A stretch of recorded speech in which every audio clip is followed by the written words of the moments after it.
Like the rest of the country, Lake Orion was impacted by a devastating pandemic that closed businesses and took lives. After several delays, Lake Orion High School graduates finally walked across the stage in a very special drive-through ceremony. Lake Orion made national news when one of his residents took part in a plot to kidnap and possibly murder Michigan Governor Gretchen Whitmer. A new president was elected, and the outcome of several local races were determined during the general election in November. Hello everyone, I'm Stacy Calloway. Those are just some of the stories that helped shape Lake Orion this past year. Stay tuned for this special edition of ONTV News 2020 Year in Review.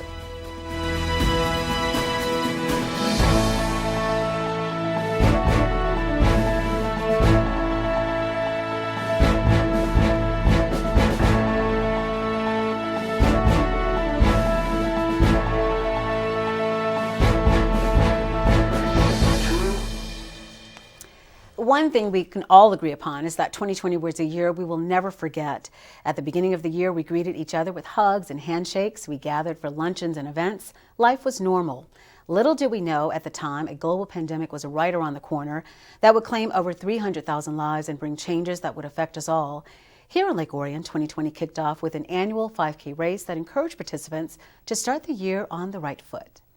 On the morning of New Year's Day 2020, more than 200 runners and walkers checked in at Fork and Pint in downtown Lake Orion prior to the start of the 20th annual New Year's Resolution Run. Some of the participants wore crazy costumes, including this bunch, dressed like Elvis. At race time, it was 26 degrees with some snow and ice on the ground. The participants gathered at the starting line on Lapeer Street, and at 10 a.m., the race was underway. Good luck, everybody! Take part in this effort? I think it's mostly the Lake Orion tradition. A lot of what goes on here are people from the Lake Orion, Oxford, Oakland Township, Rochester area, and for them it's just an annual event that they just love to do as a family with friends and youngsters. You get a kick out of seeing people in costume. And oh yeah. There's always a history to this race when the Lake Orion track alumni get together, figure out a theme that they want to do, and they all dress up for that theme. So that's something I think everybody looks forward to. It was the second year the race was organized by Hanson's Running Shop. The course took runners and walkers through Lake Orion neighborhoods before crossing the finish line on Broadway Street. Those running the 5K course had to complete 2 laps. Crossing the finish line first were twin brothers Zachary and Ian Prohaska. The Lake Orion natives finished side by side with a time of 17:05. Although they've taken part in the Resolution Run many times, it was the first time they finished first. We're very proud, born and raised Lake Orion boys, and we ran for Stan Ford, who lives just down the way right here. So we used to get together at his house during the summer and get together and run all the time. So we have a lot of happy memories here running. Congratulations, gentlemen. Well done. Happy New Year. Happy New Year. Thank you very much. Lake Orion grad here. Yeah. So we just love coming here every year to run. It's great. Hanson's, they do a great job. There was some freezing rain last night, so the course was slippery in some spots, but you could tell they made quite a bit of an effort to make sure that it was clear. You look at the roads just adjacent to where we were running, and you could tell it could have been much worse. You can tell they put a lot of work into making the course good today, so very, very much appreciated. And I think that's what keeps people coming out year after year. This race keeps getting bigger. So. The first female to finish was Dot McMain, who was right behind the brothers and finished with a time of 17:07. All participants received a medal at the finish line. Proceeds generated from registration fees benefited Friends of the Village of Lake Orion Parks. In the morning of Thursday, January 9th, Chamber members, board, and staff gathered in the Orion Center for the Chamber's January breakfast. At the meeting, Board President Grant Fodor recognized outgoing Executive Director Kim Urbanowski, who announced she was stepping down from the position she held since March of 2016. A humongous thank you from the staff, from the Board of Directors, from the Executive Board, from these lovely members. We are absolutely going to miss you. You have been awesome. We're excited for what's next. Anything you want to say? I'm going to miss you all too, and I'm not going to cry this time because... you're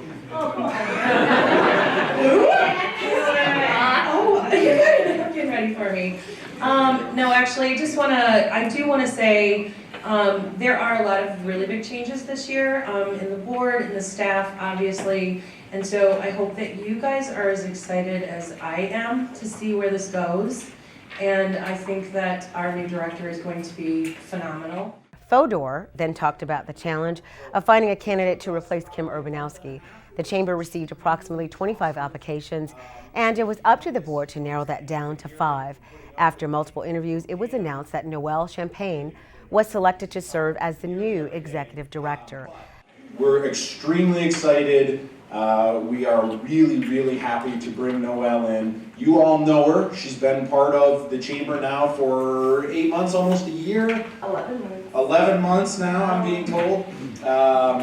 She was absolutely the right person to be hired. She had a really strong resume, which she's going to talk to us about. You're all comfortable with her. She's an alpha. I love that. She gets right in the driver's seat. So, without further ado, your new executive director, Miss Noelle Champagne.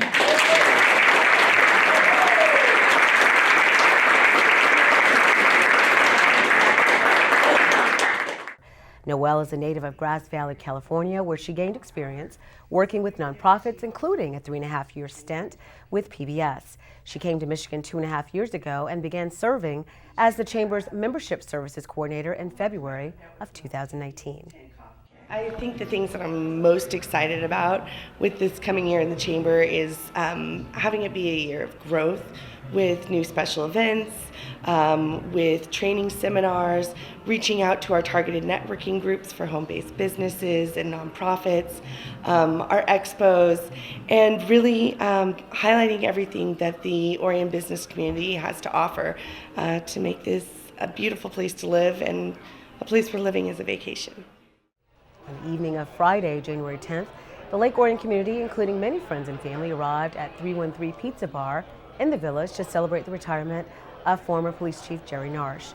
During a brief ceremony, State Representative John Riley read a proclamation thanking him for his years of service, and Village Manager Joe Young presented Narsh with a plaque featuring all of his badges from throughout his career. Probably the most humbling day of my career and of my life to have all of my friends, everybody from Lake Orion here. It's an affirmation of the love I think I've given them, they've given back. And this has been my life. My dreams is to be a Lake Orion police officer, and luckily I've achieved that. And it was an honor to serve for 38 years and to move on. And it's an incredible honor, Joe, to have you here on TV and to have all of my friends here as well tonight.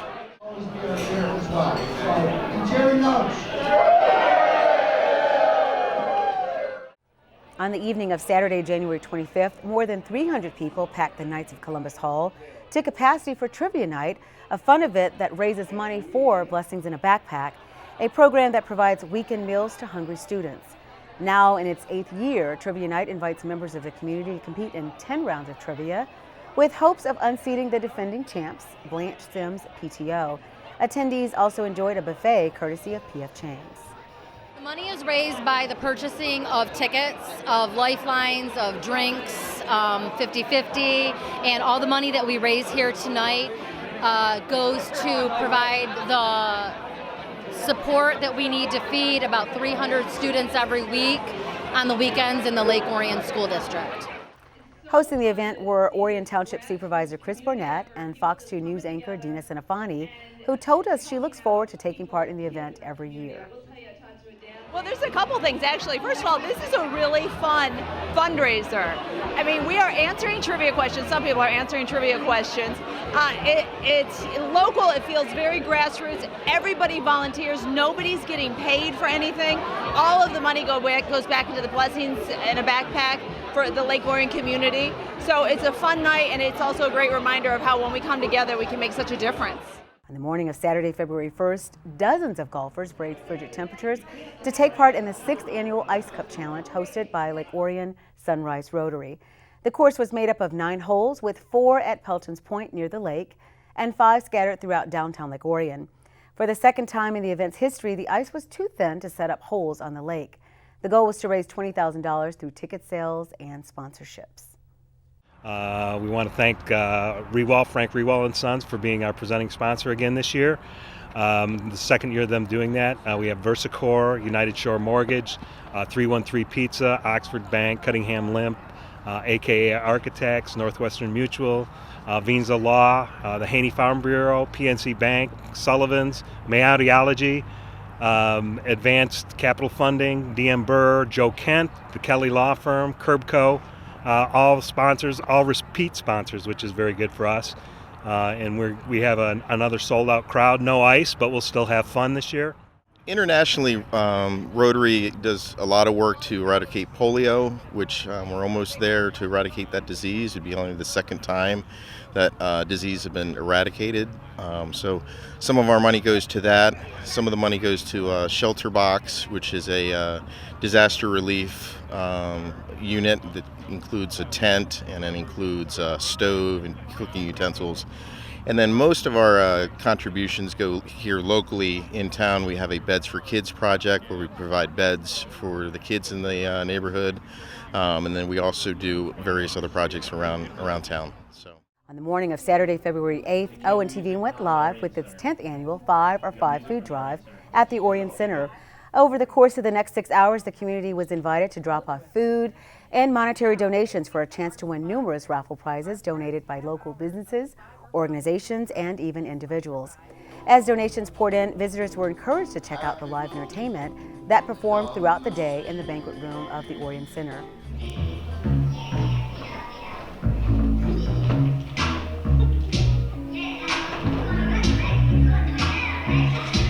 And it looks like everybody's been pretty busy collecting food, and we're very appreciative of that from our organization, and this will go a long ways to helping address the hunger issues we have in our community. As the event began to wind down, volunteers transferred the donations to milk crates, which were then collected by representatives of the Oxford Orion Fish Food Pantry. The live broadcast wrapped up as the host announced the winners of the raffle prizes and then revealed the final totals. The 10th annual 5 or 5 food drive had exceeded its goal, collecting over 10,000 pounds of food, including record cash donations. Okay, food drive was kind of a whirlwind.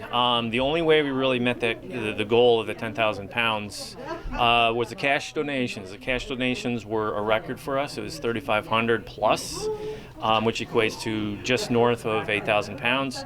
But the real push for as far as the donations are concerned, the physical donations and the food, LOHS, we got to hand it to the high school and the Dragons. They really came through. 3 loads, truckloads of food came in before we did the food drive live today on Saturday the 8th. So they really kind of kicked us off. We knew we were in good shape coming into Saturday, and the residents that came out to donate today just launched us right over the top. I think about 3:30 p.m., 3 o'clock, we knew that we were going to get there. But it's just really exciting. On Thursday, February 13th, the Orion Art Center hosted an opening reception to kick off its annual Anything Goes K-8 art exhibit. 28 students submitted 47 pieces, which were judged by artist Betsy Marsh, who also happens to be the Art Center's Artist of the Year. Students submitted work in a wide variety of media, ranging from watercolors and acrylics to pottery and photography. As I said, this is always my favorite show. I think that we have such talent in this community, and it always starts very, very young. And I think that the kids who put in this show are, unbelievably amazing, the things that they do. We have a lot of support from those local schools as well. So a lot of these kids are either taught by their art teachers, or a lot of them are self-taught. And those are the ones that really inspire me. There's kids in here, there's one in particular, a 6th grader, her work is just amazing. And I just love seeing what they can do and the talent that they have at such a young age.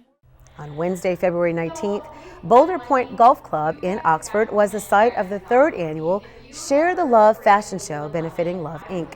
The event was sold out, and attendees enjoyed dinner, raffles, a silent auction, vendors, and live entertainment by Ty Parkin.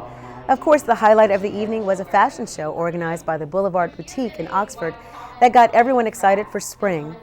Along with Babes on Broadway in the fall, the fashion show is one of Love Inc.'s largest fundraisers of the year. What we're trying to do is actually, get ourselves out in the community more through these sorts of events, and this is just fundraising to help us make a difference in the community to help those in need. On Thursday, February 20th, the community celebrated the long-awaited opening of Oat Soda. Leasing space from M&B Graphics, Oat Soda is now the very first business that greets travelers as they veer off of M24 onto Broadway Street. Wait. 1, 2, 3.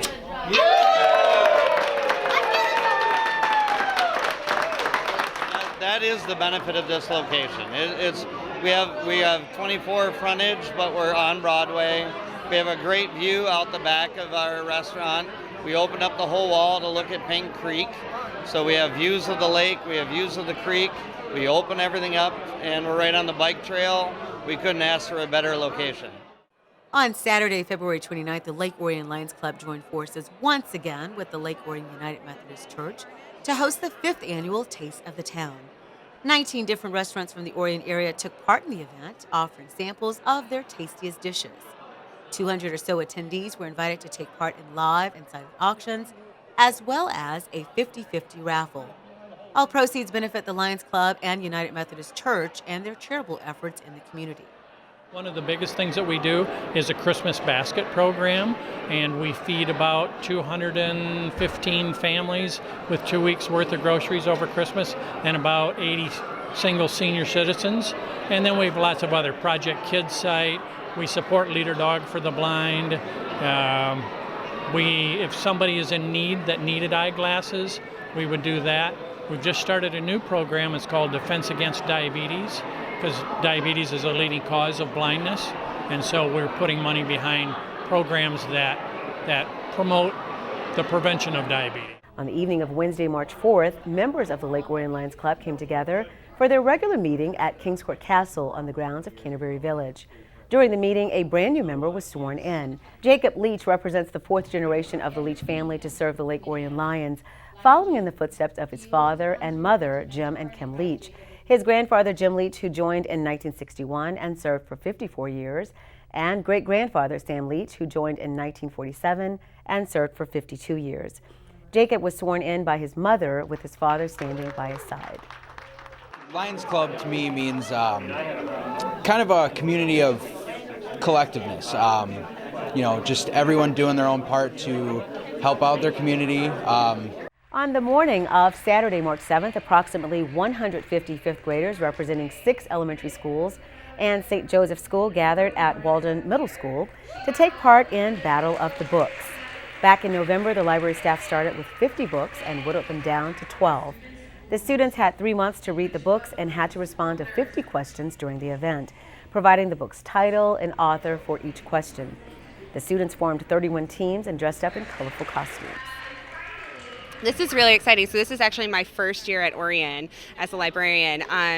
All the excitement around this has been months of work. It's really exciting to get as many kids as possible participating, and it's just really fun.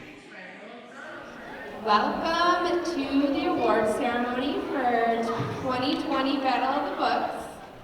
On Tuesday, March 10th, the students assembled in the Performance Arts Center at Lake Orion High School for an award ceremony. Local author Michael Spradlin was invited to speak at the ceremony. His 2015 book, Into the Killing Seas, was one of the 12 books read by students for the competition. I'm overwhelmed, and I think it's great. I think to see kids this excited about books and about reading and to be able to come and be a part of this celebration is just terrific. And I applaud the Orion Friends of the Library for making this happen. And I think it's just terrific. And thanks to all the parents for encouraging their kids to take part and bringing them out tonight to be part of this celebration. Following the author's presentation, teams were called up on stage, saving the top 3 for last. Winners came away with certificates and gift cards. At the end of the ceremony, the winning team was revealed. First place team are the Retro Readers.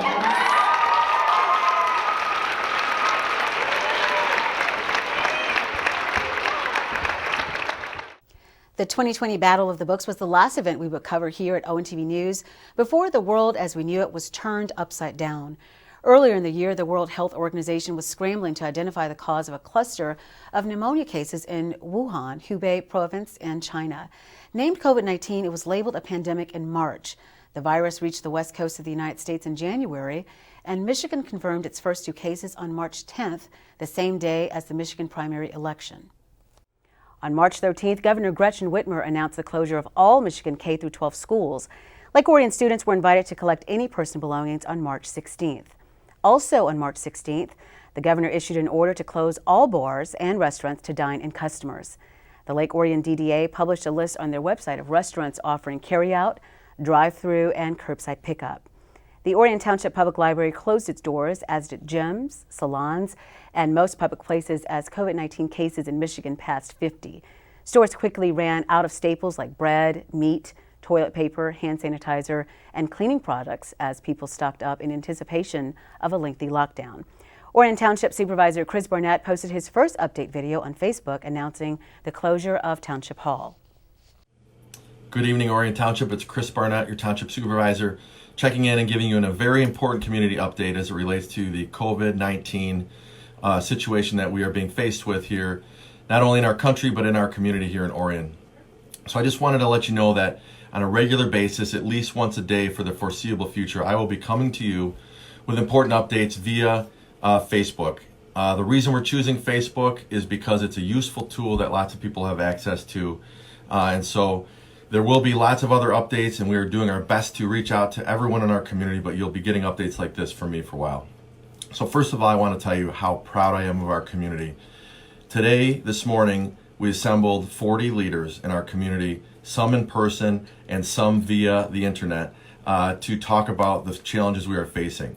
Today we included law enforcement, local leaders at the village and township level, our state senator, our state representative was here, North Oakland Transportation Authority, the library, and then the communities of our 7 largest faith-based populations here. And the purpose of convening the meeting today was to sort of come up with a team strategy as to how we will thrive, and I promise you we will, as it relates to the COVID-19 challenge we're facing. On March 23rd, Governor Whitmer issued a statewide stay-at-home order for all non-essential workers as COVID-19 cases passed the 1,300 mark in Michigan and the death toll reached 15. But COVID-19 is a global pandemic. It's a novel virus.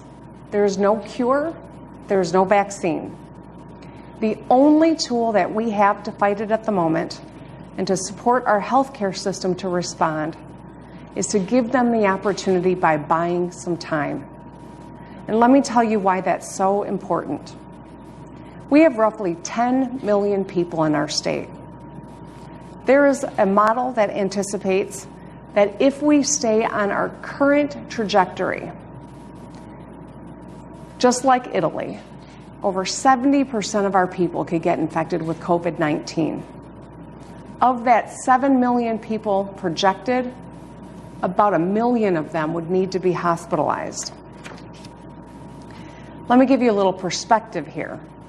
We have about 25,000 acute care beds in Michigan. Think about that. That's where we are headed currently. So stopping the spread of this virus is really the most important tool that we have right now to keep our communities safe. That means without aggressive additional measures, more people will get sick, more people will die, and our economy will suffer longer. Without additional aggressive measures, soon our hospitals will be overwhelmed. And we currently don't even have enough beds, masks, gowns, and ventilators. But if we all do our part and simply stay home, we have a shot at helping our healthcare system meet our needs.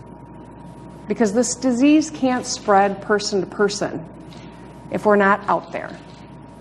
So if we work together and we take this seriously, we can slow the spread of COVID-19. But right now, too many people are still out and about unnecessarily. So we must do more.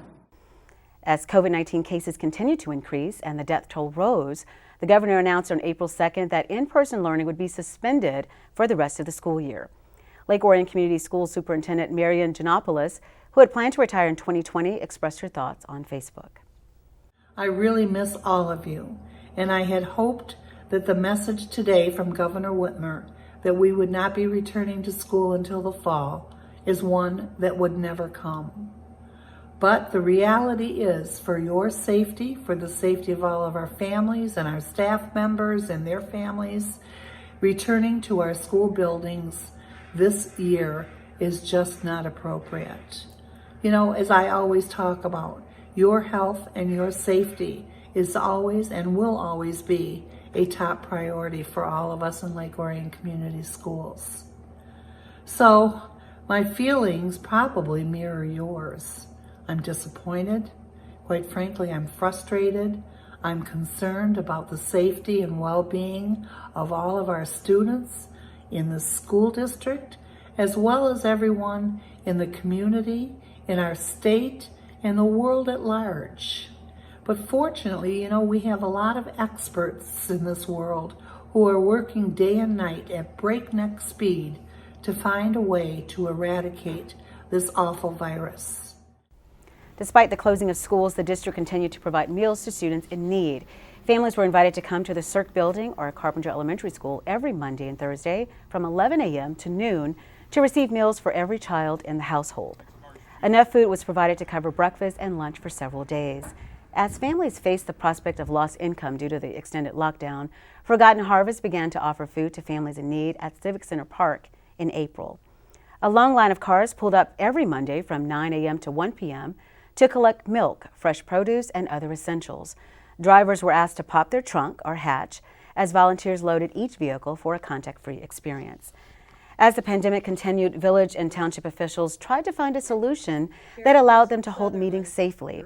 In April, the village and township, as well as the school board, began holding meetings virtually using Zoom. Secretary Matheson. Here. Ms. Jacob Crawford. Here. Mr. Raird.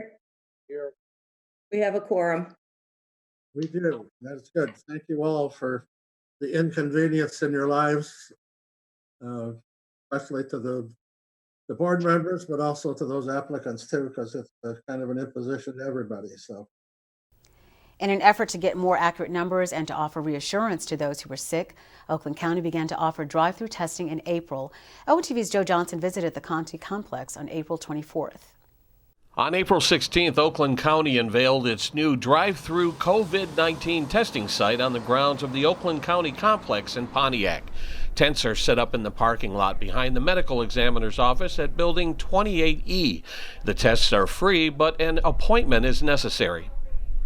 First of all, it's important for you to know if you have the coronavirus, obviously, so you can take precautions.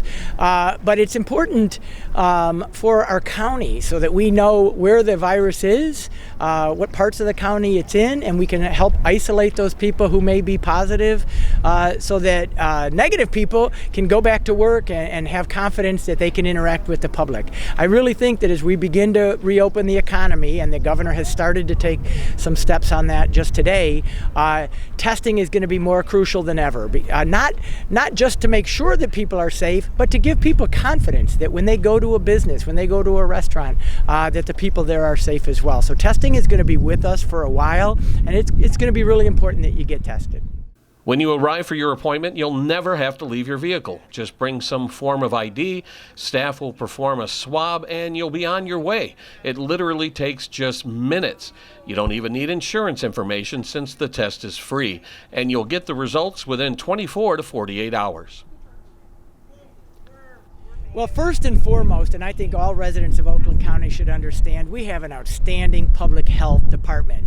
They don't get a lot of attention. In normal times, you don't hear much about them, although they're busy working. We had a measles outbreak a year ago.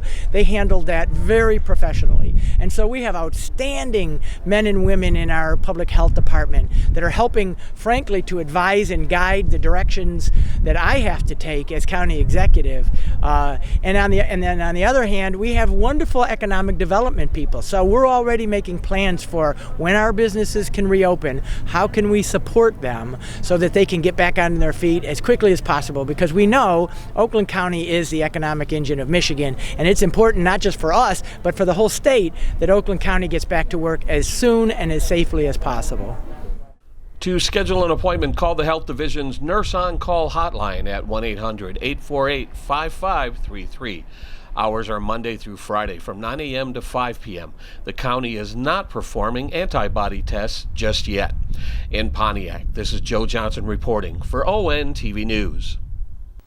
Memorial Day activities were threatened by the pandemic. Instead of holding a ceremony at the Orion Veterans Memorial on Memorial Day, a smaller event was recorded at the site on May 12th and broadcast on May 25th at 1 p.m. Veteran Memorial Board Chair Dr. Joseph Mastromateo acted as the Master of Ceremonies. Vito Pampalona was the keynote speaker. Here are some of the highlights. Today, Memorial Day 2020, is a special day. And 2020 is a special year, a different year. And maybe if President FDR was here, he may say 2020, a year that will live in infamy. We find ourselves doing a battle of a different type, but still with an enemy. And to be here today in respect of the veterans who have given the ultimate sacrifice, the men and women, this year may be more important than ever, as we see challenges to our own liberties and freedoms, and understand the price that was paid for us to be here, and understand the price that we must continue to pay to go forward to keep America as great as it is. Let us all remember as we leave today that it is the soldier, not the reporter, who has given us the freedom of the press. It is the soldier, not the poet, who has given us the freedom of speech. It is the soldier, not the campus organizer, who has given us the freedom to demonstrate. It is the soldier, not the lawyer, who has given us the right to a free trial. It is the soldier, not the football player, who takes a knee in protest, who is given the freedom to protest when our sacred national anthem is played. And it is the soldier who salutes the flag, who serves the flag, whose coffin is draped by the flag, and who gives the protester the right to burn the flag. As our Memorial Day ceremony comes to a close, let us take this reminder with us. Anytime we see a veteran, thank him or her for their service, and you will be rewarded with a thank you and a smile. May God continue to bless our United States of America, our land of the free, because of the brave. Practically all other community events were canceled, including the Art Center's annual gala, ONTV's Volunteer Appreciation Banquet, and the Stamp Out Hunger Food Drive. The Lake Orion Downtown Development Authority was forced to cancel their flower fair over Mother's Day weekend. Instead, they partnered with ONTV to produce a virtual flower fair. Several business owners recorded segments in advance to promote their business and to discuss how they plan on moving forward during the COVID-19 crisis. Then on Friday, May 29th, DDA Director Molly Lalone and Events Coordinator Johnny Payne broadcast live from downtown Lake Orion at 3 p.m. Hi everyone, my name is Johnny Payne. I am the Events Coordinator for the Downtown Development Authority, and we are live right here in the Flint Street alleyway on this not so sunny but still gorgeous summer day. We're going to be bringing you a virtual flower fair of sorts. We're going to be showcasing 10 amazing downtown businesses. They're going to be talking about how they've either been open or closed during this stay home, stay safe executive order, the things that they've been doing to keep you and their employees safe, and really what they've been bringing to the community. On Thursday, June 5th, representatives of Lake Orion Community Schools gathered near Orion Oaks Elementary School for a groundbreaking ceremony. The district's new early childhood center will be located at Clarkston and Jocelyn Road and will provide 18 classrooms for pre-kindergarten children. A new early childhood center is a dream that our district has talked about and wished for many years. Due to our supportive and dedicated community, that dream is now becoming a true reality. It is due to the passage of the 2018 school bond that our youngest learners will have a wonderful new facility to grow and learn every day. Following the May 25th death of George Floyd while being restrained by Minneapolis police officers, protests and rallies have spawned in cities across the globe. It was just a matter of time before the movement reached Lake Orion. On the evening of Friday, June 5th, hundreds of people arrived at the parking lot in the Lake Orion Plaza on M24 to take part in the Black Lives Matter Rally for Peace. A Facebook page was created by Sarah Peoples and Tammy Evans just 2 days prior to the event, and more than 600 people expressed an interest in attending. Like everyone else, I've been on social media and I've seen all of the crazy stuff going on and all the injustices going on, and you know, this has been going on for a really long time, but it's not till now that people are really starting to talk about it. And so I, came up to my mom and I was like, I want to go to a rally. And with all of the rallies going on that are super unsafe and, they're getting violent, she suggested having one here. And I actually didn't even mean to start this. I was just added on as an admin for the Facebook page. And next thing you know, I was answering questions. I was like really getting on board and trying my best to help out. And, to be considered a host for this, it was totally not even like my intention. I'm happy to do it though, for sure. At 6 p.m., Evans welcomed those in attendance and invited anyone who wanted to speak to come forward. Orion Township Supervisor Chris Barnett was there to show his support. Because this is America, and I think this is what America is about, what you see here today. People getting together to express their First Amendment freedom. And I'm excited to be here. I'm excited to support this part of our community. I'm excited to support the people that want to be here, and I'm saddened by what I see happening across our country. And I'm excited to be here because I'm confident that our residents are going to do it the right way, and I'm happy to be here. I'm excited. My first rally like this, so. Following the speeches, the crowd began to march north on M24 toward the village of Lake Orion, with police officers and Oakland County deputies providing an escort. Leading the way was Lake Orion Police Chief Harold Rossman. As the crowd entered the downtown area, they turned into Children's Park, where they made their way to Front Street. They followed Front Street back to Broadway, then made their way south on M24 back to the Lake Orion Plaza. Black Lives Matter! It's misunderstood what Black Lives Matter is. I think people think it's a fight against cops, and I think it's a fight against racism, because I've been speaking to the sheriff and the LOPD, and they've been very kind and courteous, and they are in full support of Black Lives Matter, and they're going to be here like passing out water and helping out in any way that they can. They offered to close down the roads if we decide to march.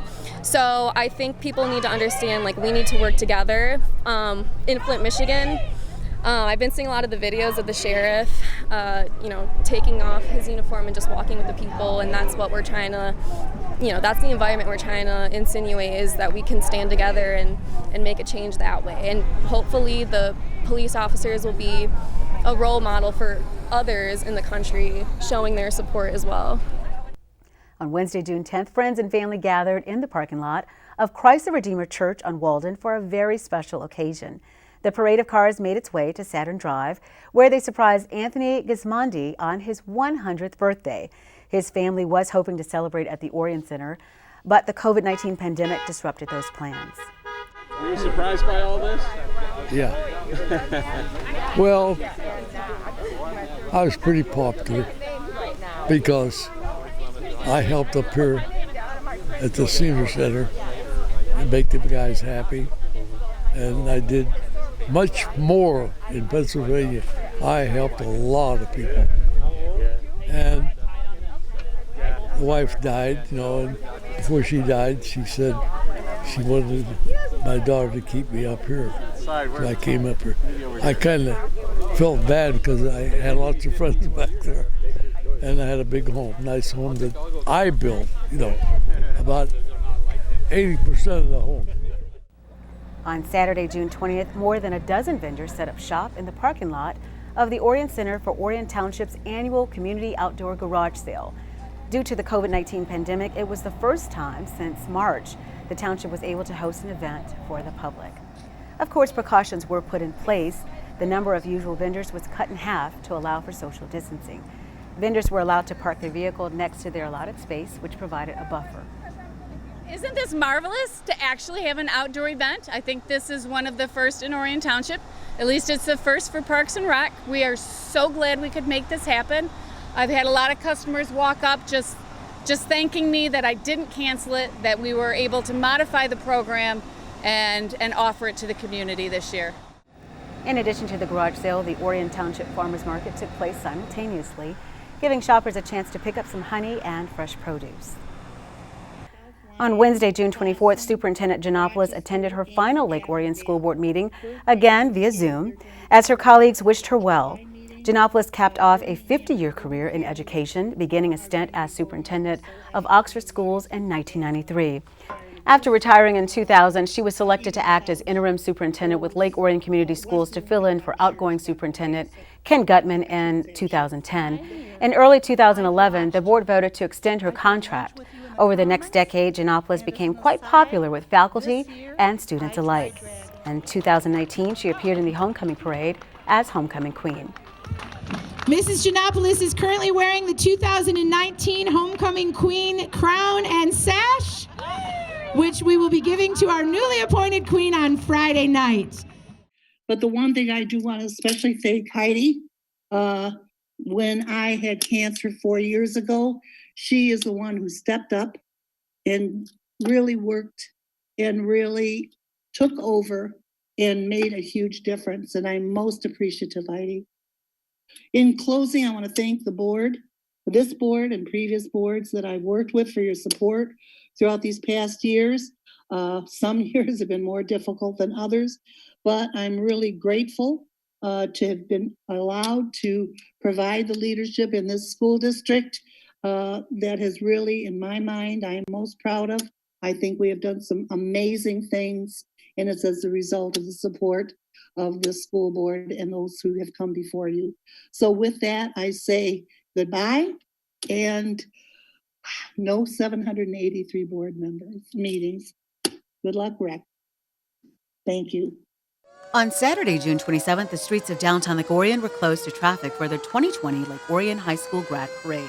Retired Police Commander Dave Mercu led the parade in the department's 1941 Ford police car with Chief Harold Rossman on foot. Approximately 60 cars made their way down Flint Street, turning left on Broadway toward Children's Park. Steve and a few other friends of mine, we were talking and just really were thinking about, okay, how do we honor these kids and then bring people downtown? So it all kind of came together, and I was looking for other ideas online, and you see all these cool card parades across the country, so it just seemed like a perfect fit for doing something fun and giving them something fun to remember. For me, we need to celebrate these kids, because these kids are going to go on to get their careers. You saw the last grad, he's going in the Air Force. So for us not to say something or acknowledge them is disrespectful in my opinion. So I'm very glad the turnout, and you saw the pride on people's faces. You saw the community members come together, and you saw how proud the parents were, and just imagine them having the idea that they couldn't do this with them. What would that take away from the parents, and what is that message to the kids that you spend 12 years in school and you don't get a reward?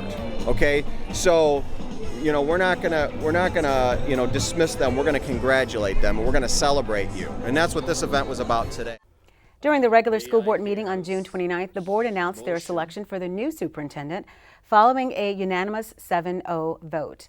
Benjamin Kirby comes from South Lyon Community Schools, where he acted as Assistant Superintendent of Administrative Services. His official start date was announced as July 20th, 2020. Ben Kirby is Superintendent of Lake Orion Community Schools, pending board approval of a contractual agreement and pending approval of a contractual agreement and authorize the President of the Board to initiate negotiations with Mr. Ben Kirby regarding the contractual agreement governing his employment. Thank you. Is there support? 100% support. Thank you, sir. Any discussion? Any further discussion? Hearing none. Julie? Mr. Buckey? Yes. Mr. Dracos? You're muted. Yes. Ms. McQuiston? Yes. Ms. Mermel? Yes. Mr. Singer? Yes. Mr. Taylor? Yes. Mr. Weedman? Yes. The motion to extend an offer to Ben Kirby as our next superintendent is approved. In July, Orion Township was thrust into the national spotlight when a Clarkston couple pointed guns at a family in the parking lot of a local restaurant in an incident some say was racially motivated. The incident took place on Wednesday, July 1st at 6 p.m. outside the Chipotle restaurant on Baldwin Road. According to Oakland County Sheriff Mike Bouchard, Jillian Wustenberg was exiting Chipotle when she allegedly bumped into a female entering the restaurant. Verbal exchange took place, which eventually led to Wustenberg retrieving a gun from the vehicle occupied by her husband, aiming it at a mother and her 2 daughters. The incident was caught on video and was widely circulated on social media. On the evening of Friday, July 3rd, residents that live along the perimeter of Lake Orion placed flares on the shores of the lake. The annual event began 75 years ago to celebrate the end of World War II. In the weeks leading up to the event, lake residents purchased the flares, which act as a fundraiser for the Lake Orion Lions Club. It's estimated that between 4,000 to 5,000 flares were sold. Residents ignited the flares precisely at 10 p.m. The display lasted approximately 30 minutes, creating quite the spectacle. The COVID-19 pandemic combined with road construction on M24 threatened to cancel Lake Orion's annual 4th of July fireworks show. As a matter of fact, the Lake Orion Fireworks Association announced the cancellation of the popular event, but a member of the Lake Orion Boat Club organized a GoFundMe effort back in May. With the blessing of the Lake Orion Village Council, enough money was raised to allow Ace Pyro to return to the lake for a more subdued show on the condition that it wasn't widely promoted. News of the show spread and people camped out along M24 and on Pelton's Point. Greens Park was closed to the public. The first firework was launched from a barge on the lake just after 10 p.m. The show ran approximately 20 minutes and concluded with an impressive finale.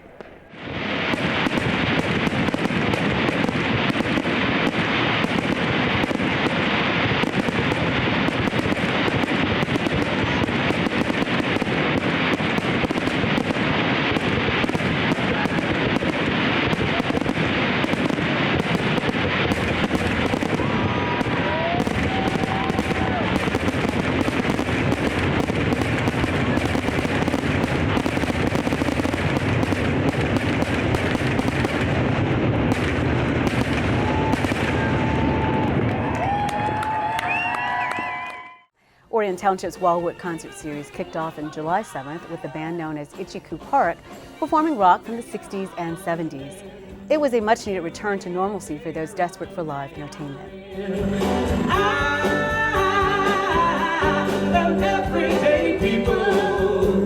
Most venues in the area have canceled their season, and so there were a lot of bands that were looking to book, that were looking for places to play and venues to pay them to play. On July 14th, the Journey tribute band Captured Detroit filled in as a last-second replacement, entertaining the social distancing crowd with Journey's greatest hits. It was the first time the band had played at the Wildwood Amphitheater.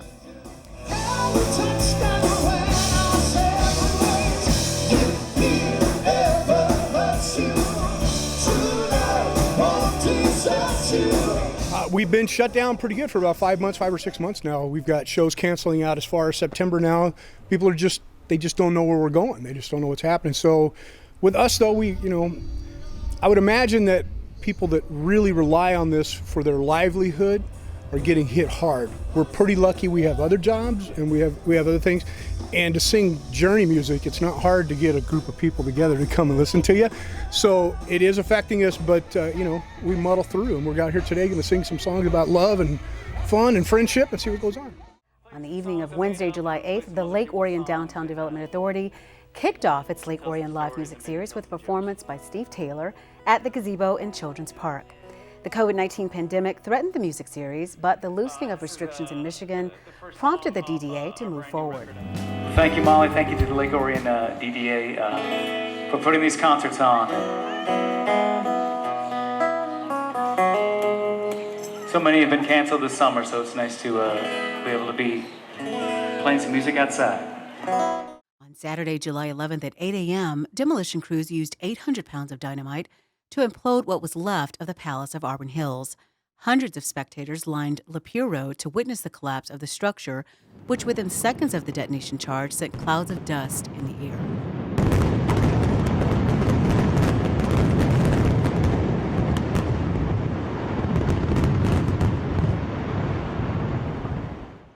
On Saturday, June 27th, the streets of downtown Lake Orion were closed to traffic for the 2020 Lake Orion High School Grad Parade.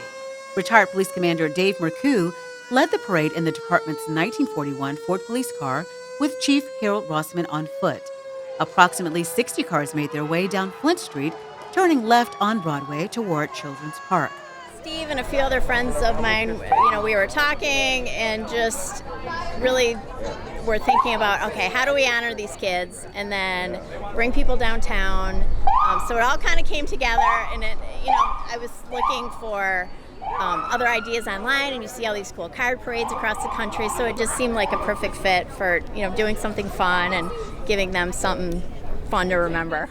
For me, we need to celebrate these kids because these kids are going to go on to, get their careers. You saw the last grad, he's going in the Air Force. So for us not to say something or acknowledge them is, disrespectful in my opinion. So I'm very glad to turn out, and you saw the pride on people's faces. You saw the community members come together, and you saw how proud the parents were. And just imagine them having the idea that they couldn't do this with them. What would that take away from the parents, and what is that message to the kids that you spend 12 years in school and you don't get a reward? Okay, so we're not gonna dismiss them. We're gonna congratulate them, and we're gonna celebrate you, and that's what this event was about today. Originating in 2015, the music festival known as Tommy Stock returned to Camp Agawam for 3 days, offering food, fun, and 21 music acts. Attendees could visit the amphitheater at the fire pit or enjoy music and refreshments at the Tiki Bar while observing the restrictions mandated by the state. So we're doing our 2020 COVID Corona version of Tommy Stock this year. Everything is socially distanced. We're keeping our numbers limited to both locations, so we can have 100 people at the Tiki Bar, 100 people here at the Fire Bowl. We got great bands lined up, Tiki Bar, food trucks, and we're raising money here for Camp Agawam.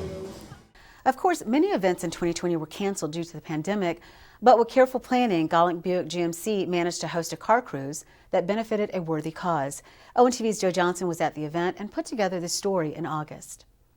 On the morning of Saturday, August 1st, approximately 130 classic car owners descended upon downtown Lake Orion for Gallant Buick GMC's Kids and Cops charity cruise benefiting the Lake Orion Police Association. The streets of the downtown area were closed off to traffic as classic cars and muscle cars lined up against the curbs of Broadway and Flint Street, allowing for space for social distancing. Judges could be seen visiting each car to determine who will receive trophies in various categories at the end of the day. Well, we're very community orientated, as hopefully the community knows. We thought that this was a good thing to do. It was away from everything, and the police department are a great bunch of guys, and they deserve to have all the help they can get. We've tried to have our other shows, had to cancel them because the rules changed, which is unfortunate, so we're doing the best we can with what we're allowed to do. It's nice. We have a beautiful day for this. It's enjoyable. People are finally getting out and enjoying themselves, so it's working out great. But this is great to see. I know the car people have been kind of hibernating. They haven't been able to do a lot with their cars, and they love to show their cars off. And I'm glad we're able to do this in a safe manner. And so yes, I'm very tickled that the good Lord's helping us out with the sunshine today and the beautiful cars. And I'm very tickled to see this happening. Organizers weren't allowed to host their popular pancake breakfast this year, but they made up for it by selling donuts, bagels, and water at the Lake Orion police tent. And Rockin' Ronnie was back spinning the oldies. He told us it was his first car show of the year. With the way the country has been going, it's great to be out here seeing people again, having a good time, listening to the oldies, but most of all, for raising money for Shop with Heroes here in downtown Lake Orion. It's a great town, it's a great cause, I wish more people were out here to help support it, but it's great to be out here. The car cruise was the first of the year for Gowling Buick GMC after having earlier events canceled due to the COVID-19 pandemic. On Saturday, August 15th, the Miracle League of North Oakland kicked off its 2020 season with a game between the Lugnuts and the Hot Rods at Friendship Park. Opening day was delayed due to the COVID-19 pandemic, but after careful consideration, the league decided it was time to play ball. We lost about 30 kids because of fear of COVID, and they decided not to play. But the kids that are playing today, they're so excited. All they want to do is get out and play baseball and have something to look forward to every Saturday, and that's why we're here. On Thursday, August 20th, senior citizens were encouraged to check in at Cookies and Cream for the first ever Senior Day in downtown Lake Orion. Once they checked in, seniors received a free cup of ice cream at Cookies and Cream, then were encouraged to visit the dozens of businesses along Broadway and Flint Street that offered participants a 10 to 15% discount on their purchases. The event was offered earlier in the year, but was pushed back due to the pandemic. This was at our spring Orion Living, but we did move the date into August just because it just felt a little bit safer now. And the weather was super nice to do in August. So we did move the date, but yeah, it was planned back in January. How do you feel that you're finally able to pull this off and see all these people here together? It's great. It's a nice feeling to have some of these seniors that have been cooped up in their home, out and about, getting to explore downtown Lake Orion. A lot of them haven't been out since probably March. So it's a really great experience for them to be able to socialize again in a safe manner. Dragon on the Lake was born from the Chalk Art Challenge, which began 11 years ago. Although the festival was canceled, state-mandated social distancing restrictions allowed the Art Center Board to host the Chalk Art Challenge in the parking lot near Children's Park. 4 individuals and 5 teams created colorful works of art in assigned parking spaces, with judges selecting winners in elementary, middle school, high school, and teen categories. In addition to the Chalk Art Challenge, there was a virtual Dragon on the Run 5K, live art workshops and classes, and the Crafty Dragon Social. The ticketed event invited visitors to enjoy food and drink, as well as music from 2 different bands. In order to comply with COVID-19 restrictions, the Crafty Dragon Social was held at 2 different times, 5 p.m. and 8:30 p.m., and was limited to 100 attendees. We spent a lot of time trying to figure out how to hold Dragon on the Lake in a very safe manner. It's near and dear to our heart. It is our biggest fundraiser of the year, and I think we were taking it kind of week by week, month by month, and adjusting with all of the governor's orders, what the CDC said. So it wasn't until we really got to the only 100-person maximum for the entire event that we really had to put it aside for this year. Very difficult decision for the board. But what we knew we wanted to do was to continue to bring the community together, connect with the art. On the evening of Friday, September 11th, retired Fire Chief Bob Smith hosted an event at the Miracle League Field in Friendship Park. Instead of the Orion Veterans Memorial, the extra space allowed those in attendance to maintain social distance mandates. Those who spoke at the ceremony honored those who died in 2001 and expressed their appreciation for the first responders who put their lives on the line on a daily basis. Normally held in May, the 24th running of Orion Township's Dragon Dash 5K was moved to September to coincide with Ellopalooza at Wildwood. Unfortunately, Ellopalooza was canceled due to the COVID-19 pandemic, but the Dragon Dash went on as planned. Ready, set, go!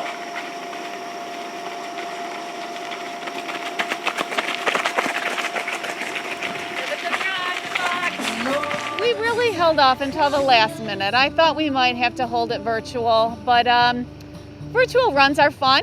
They're great. You can do them in your own time, but there's nothing like running against your friends, families, neighbors. There's just something to have to run, you know, a race. With the crowd, your time is always a little bit quicker. It's just a little more exciting. So I really held out in hopes that I would be able to hold it face to face, and we were able to pull it off. On the evening of Saturday, September 19th, approximately 50 participants arrived at Ed's Broadway Gift and Costume in down Lake Orion for the start of the 7th annual Zombie Walk. Those who arrived early were able to have zombie makeup applied and add a wide variety of accessories. The Zombie Walk originated as a birthday celebration for Lloyd Coe, owner of Ed's Broadway Gift and Costume. Yeah, well, initially it started off as a birthday party that my wife put together, And you know, she asked me what I wanted to do, and I said, let's do a zombie walk. And rather than getting presents from people, we told them, you know, we'd make a donation to the Christmas parade. And so it's just, you know, got bigger ever since then. So anything that we raise, we give all that money to the Christmas parade. On Monday, September 21st, dignitaries and members of the community gathered on a vacant parcel of land located at the corner of Jocelyn and Scripps Road for a historic groundbreaking ceremony. Orion Township Supervisor Chris Burnett welcomed those in attendance and introduced officials, staff, and those working on the monumental project. Then, with shovels in hand, the group broke ground on the future site of Orion Township Hall.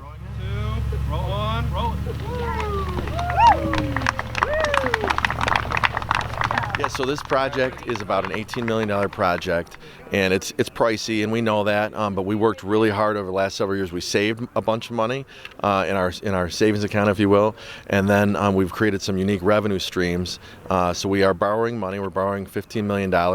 We got an amazing interest rate, 1.77% at 20 years, and the way we're servicing that debt, our quote-unquote mortgage payment, will be mostly through the landfill revenue that we get, and then the marijuana permits from the grow facilities that we have here in the township. So the best news about this project is that we're doing this without raising our residents' taxes. Built in 1974, numerous studies showed that the township offices had outgrown the building a long time ago, and a new facility was desperately needed. The Oakland County Sheriff's Office has been serving the township since 1952 and moved their Orion Township substation into the hall in 1997. Sheriff Mike Bouchard told us his deputies are looking forward to moving into their new home. Well, they're excited. I mean, it's a brand new home for them to come to work every day and come to work in a facility that is built for today's policing versus one that's been kind of an ad hoc building that was purposed 47 years ago. So it's a huge impact on the facility and what they're able to do for the community, where they can have meeting rooms, interview rooms, what they can do inside that facility. So it's a morale boost as well as a functional boost for them. On August 14th, the Michigan High School Athletic Association announced that the start of the 2020 fall football season would be moved to the spring of 2021. The MHSAA then reversed its decision, and the Lake Orion Dragons were slated to kick off their season against the Oxford Wildcats on September 18th. However, that game was canceled when members of the Lake Orion football program tested positive for COVID-19. The Dragons were finally able to take to the field on Friday, September 25th, in a home game against the Oak Park Knights. Joe Johnson was on the sideline for that game and has the highlights. Oak Park's first drive resulted in a punt, which was fielded by Cade Manzo and returned to the Knights' 34-yard line to begin Lake Orion's first drive of the season. On 1st and 10 on Oak Park's 19, Kyler Carson is in shotgun. He takes the snap, hands off to A.J. Muzan, who finds a gap and goes the distance. The Dragons strike first, and with the PAT, the score is 7-0 with 7:04 left in the first quarter. An Andy Bryant field goal in the second quarter made the score 10-0 in favor of the Dragons.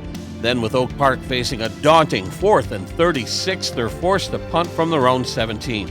Cade Manzo fields it at the 45, dodges would-be tacklers, and goes all the way, diving into the end zone for the score.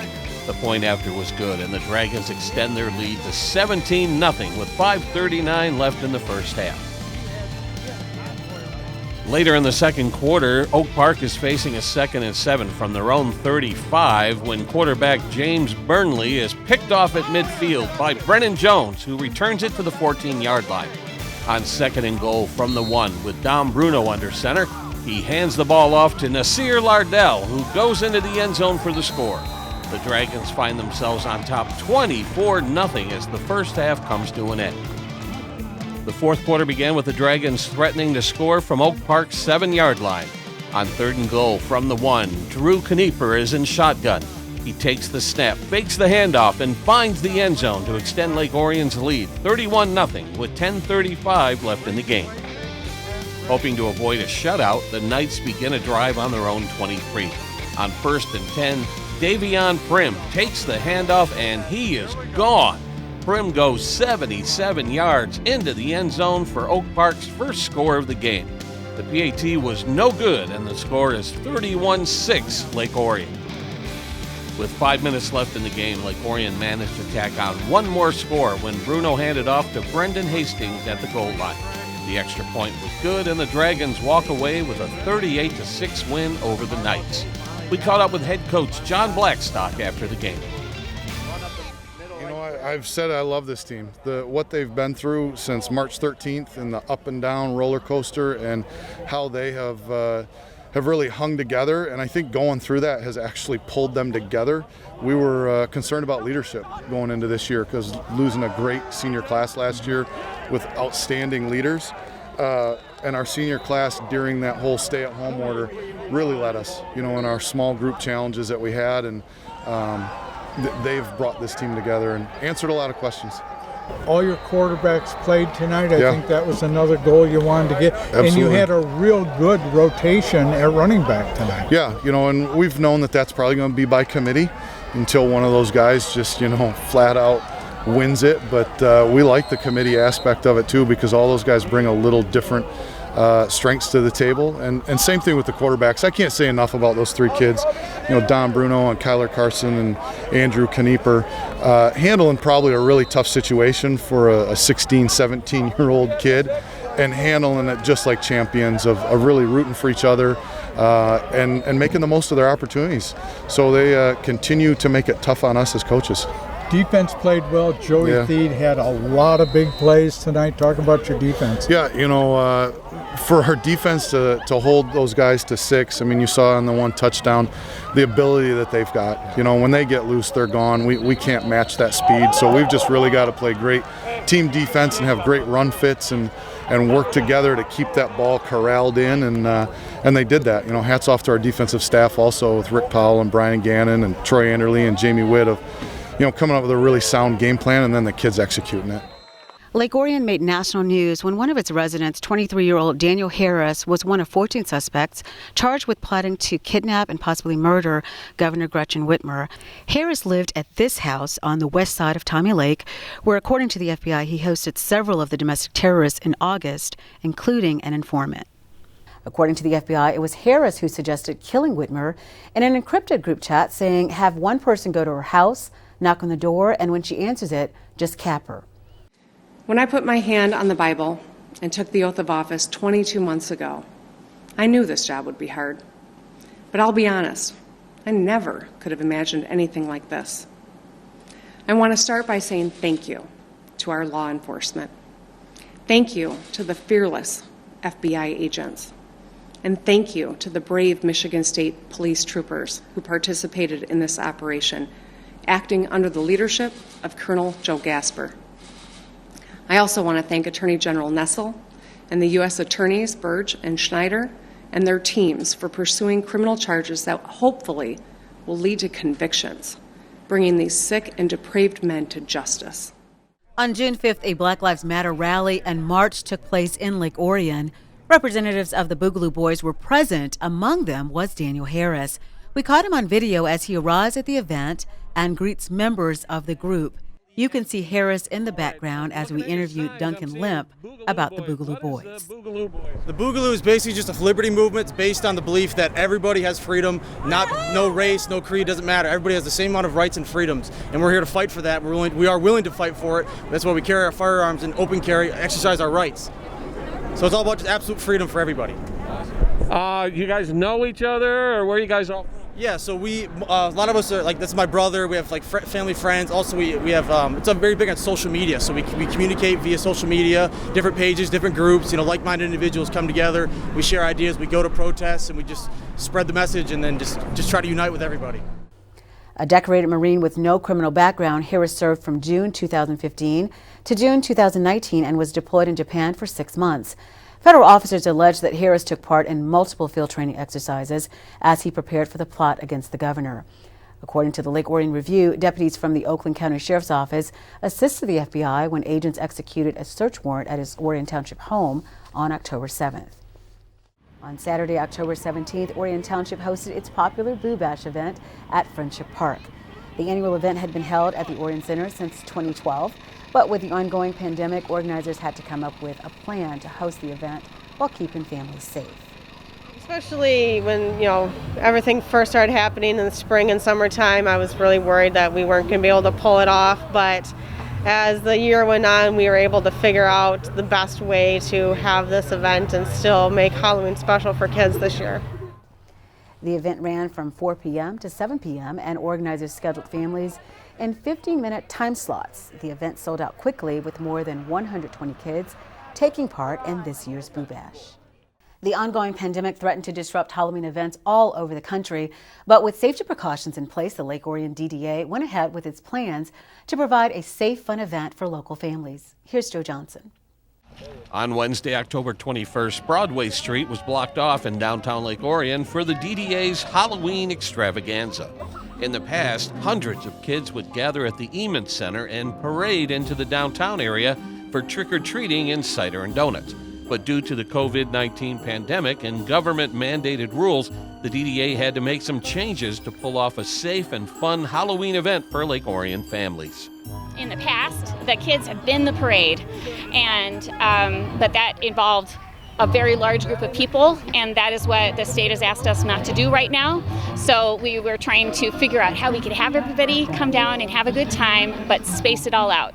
So, and Johnny Payne, who is our events coordinator, hit on the idea of doing separate groups. So we had people sign up on the hour from 3 o'clock to 7 o'clock, and we have them walking through downtown Lake Orion, and they get to, the kids get to go to different tables to go trick-or-treating, and it's a beautiful day. I can't believe how beautiful it is here. So we're having a great time in downtown Lake Orion. On Thursday, October 29th, dignitaries gathered on a parcel of land across from the GM Orion Assembly Plant in Orion Township to break ground on a state-of-the-art cannabis cultivation facility. The Washington Township-based company Naturibus purchased the land in 2019 and has spent the past year designing and planning the two-story, 53,000 square foot, $20 million facility. On our parking lot. Thank you everyone for seriously coming out here. We really appreciate it. This has been a long journey like Mike said. So we're going to go ahead and get these shovels in there. And thank you guys. That's it.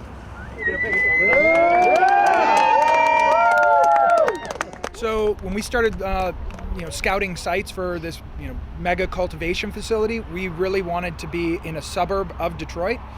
We also wanted to be close to where we live. The three of us, myself and my two other partners, we live 15 minutes away from here. And yes, we could have got cheaper land way up north, but really this is a very high-touch business. This isn't something that you can manage remotely, or at least do it well. Orion Township really welcomed us with open arms. There wasn't fighting, there wasn't, hey, we need to try and get certain things passed because the city's really pushing back against it. So Orion was a perfect fit for us. On Tuesday, November 3rd, voters went to the polls to determine the outcome of races at the federal, state, county, and local level, although many voted early due to the pandemic. The state of Michigan reported over 5.5 million ballots were cast, the most ever in the state's history. 71% of registered voters took part in the election. Secretary of State Jocelyn Benson reported that 3.3 million absentee ballots were cast in the COVID-19 impacted election. In Oakland County, almost 75% of registered voters took part in the November 2020 election. Former Vice President Joe Biden defeated Donald Trump nationally, earning 7 million more votes than Trump and securing 306 electoral votes. Despite Trump's claims of voter fraud, Biden and his running mate Kamala Harris will be sworn in as president and vice president on January 20th of 2021. In other races, Democrat Gary Peters defeated Republican challenger John James in the race to represent Michigan's 14th district in the U.S. Senate. Incumbent Alyssa Slotkin defeated challenger Paul Young to represent the 8th district in Congress. Republican John Riley held off challenger Jody LaMacchia to represent the 46th district in the state legislature. Oakland County Executive Dave Coulter was re-elected to the position, defeating challenger Mike Cole. Democrat Karen McDonald got past incumbent Jessica Cooper in the primaries, then defeated Republican Lynn Getz in the general election. Longtime Oakland County Sheriff Michael Bouchard was re-elected to his 6th term, defeating challenger Vincent Gregory. In local races, the Orion Township Supervisor, Clerk, and Treasurer all ran unopposed. 6 candidates vied for 4 seats in the Board of Trustees. Brian Burney, Julia Dalrymple, Michael Flood Jr., and former Chamber of Commerce Director Kim Urbanowski were elected to the board. Over in the Village, former Police Chief Jerry Narsh, Michael Lamb, Sarah Luxinger, and Ken Van Portfleet were elected to the Lake Orion Village Council. Voters also approved the legalization of marijuana facilities and establishments. And finally, incumbent Scott Taylor and Birgit McQuiston and newcomers Susan Flaherty and Danielle Bressett were elected to the Board of Education. On Monday, November 9th, the community came together on the newly constructed pedestrian bridge that connects the Paint Creek Trail to the Pollyant Trail. The Orion Township Board voted to name the bridge after former Township Supervisor Joanne Van Tassel, who has served both the township and the village for 50 years. She attended the ceremony with family members and cut the ribbon to officially open the bridge to the public. We can't see anybody. 1, 2,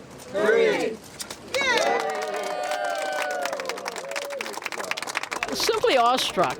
I mean, it's an honor and also humbling that people would think enough to name something this magnificent, that just goes forever and ever and ever. I mean, as I told some people, I walked it about a week ago, and I thought, geez, does it ever end? I thought just around the corner, and no, it kept going and going and going and going, and so this is a magnificent structure. And on Thursday, November 12th, the Lake Orion community got a head start on the holiday season when families gathered in Children's Park for the DDA's Sing and Stroll tree lighting ceremony.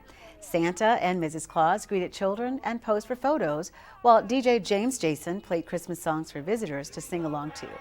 Children were invited to visit the tree table, which was loaded with sweets donated by local businesses.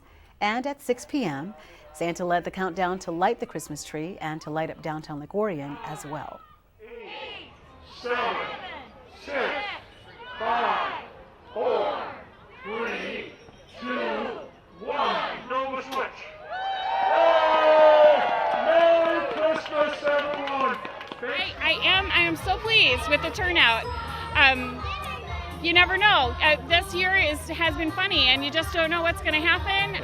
But clearly, people feel safe in the park, and they feel like it's okay to come, and we're so glad they're here. Thank you to everybody who came. On Saturday, December 12th, Orion Township invited families to come out to Friendship Park for pictures with the Grinch. More than 100 kids braved the rainy weather to get a photo op with the Grinch, as well as a gift bag containing arts and crafts projects and reindeer food. Normally we do breakfast and have it at the Orion Center, and it's an hour-long event, but this year we are just doing pictures with the Grinch, and we're outside. So it's a little rainy and a little cold today, but kids are happy, so it's all worth it. Seemed like Orion Township was just desperate to make this happen this year, right? Yes, we were. We have planned and replanned and made sure we were following all protocols and being as safe as we could to make this happen, because the kids need it. You know, the kids need something Christmassy this year to brighten their spirits. On Friday, December 18th, Oakland County Executive Dave Coulter hosted a press conference at the Waterford Township Regional Fire Department headquarters, where the first doses of the COVID-19 vaccine were administered to emergency medical service personnel.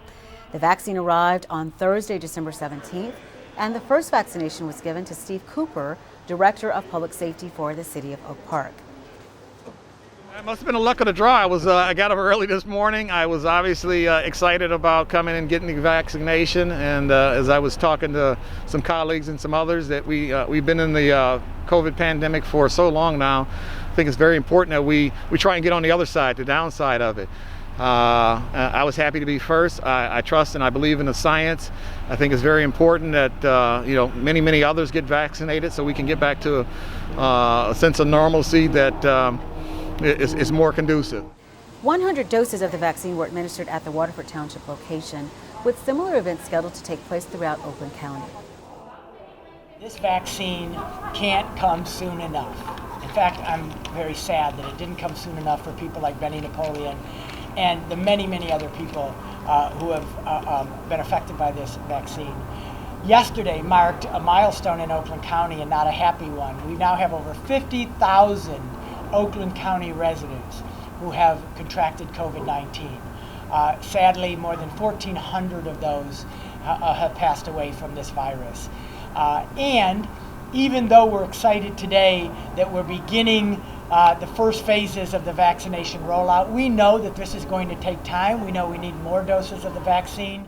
On the afternoon of Saturday, December 19th, costume characters began to assemble near the intersection of Flint and Broadway Street in the Village for a very special event. Following the cancellation of the Orion Lighted Parade, the Orion Area Parade Group explored other options, such as a stationary parade on Broadway Street, but ultimately decided on a Santa drive-around. Disney characters and other costume characters climbed aboard 4 pickup trucks at Ed's Broadway Gift and Costume and proceeded to cruise through the streets of the Village. DJ James provided the Christmas music. Of course, bringing up the rear were Santa and Mrs. Claus, and a bright red pickup truck provided by Galling Buick GMC, spreading Christmas cheer along the way. Our Christmas parade got canceled twice because of the different restrictions. So our Lake Orion Area Parade Group came together with a fabulous idea of having a Santa drive-around. This is the best the Orion Parade Group could come up with under the circumstances. I hope everybody has a blast today. We're having fun, and Merry Christmas. The Christmas cruise moved throughout the Village from 1 to 3:30 on Saturday. Then the group gathered again on Sunday at 1 p.m. to cruise through neighborhoods in Orion Township. The event proved that nothing can stop Santa Claus from making his rounds in Lake Orion. On the evening of Monday, December 21st, Lake Orion police officers arrived at Blanche Sims Elementary School for a special COVID-modified version of their annual Shop with a Hero program. Normally, more than 100 children would be given a gift card and invited to shop for Christmas gifts with first responders or members of the military. But with pandemic still raging and restrictions in place, the police department was forced to reduce the number of children taking part in the program to 34 Blanche Sims Elementary School students, and much like Santa Claus, deliver the toys to local homes. Since Blanche Sims is a school of choice, some families who live outside of the Village were invited to come to the school to pick up the gifts. There was definitely some big changes that had to be made with large gatherings being canceled in stores. Our typical Shop with a Hero event would be held in a major store, and bringing upwards of 125 kids into the store. This year, huge changes had to be made, no gatherings, so we had to take the Internet of Things approach and do everything online. Forms were sent out to the parents with a gift request in those. We got those returned. We had shoppers go online and do our online shopping for us, and then we were able to go and check out with that cart, have all of the presents delivered to one location. 4 former Lake Orion High School students just graduated this year, stopped by and wrapped over 125 presents in a 6-hour span. Got them all bagged up, labeled, and ready to go. Unfortunately, due to the pandemic, fundraising was greatly reduced in 2020, which affected the number of children who benefited from the program. But thanks to the police department and several Lake Orion High School students, many families had a Merry Christmas despite these difficult times. As 2020 came to an end, Lake Orion reported over 1,500 total cases of COVID-19 with approximately 20 deaths. Our condolences go out to those who lost loved ones during the pandemic. And with that, we'll wrap up our look back at the challenging year that was 2020. On behalf of the hardworking ONTV News team, I'm Stacy Calloway. Thanks for watching, and Happy New Year.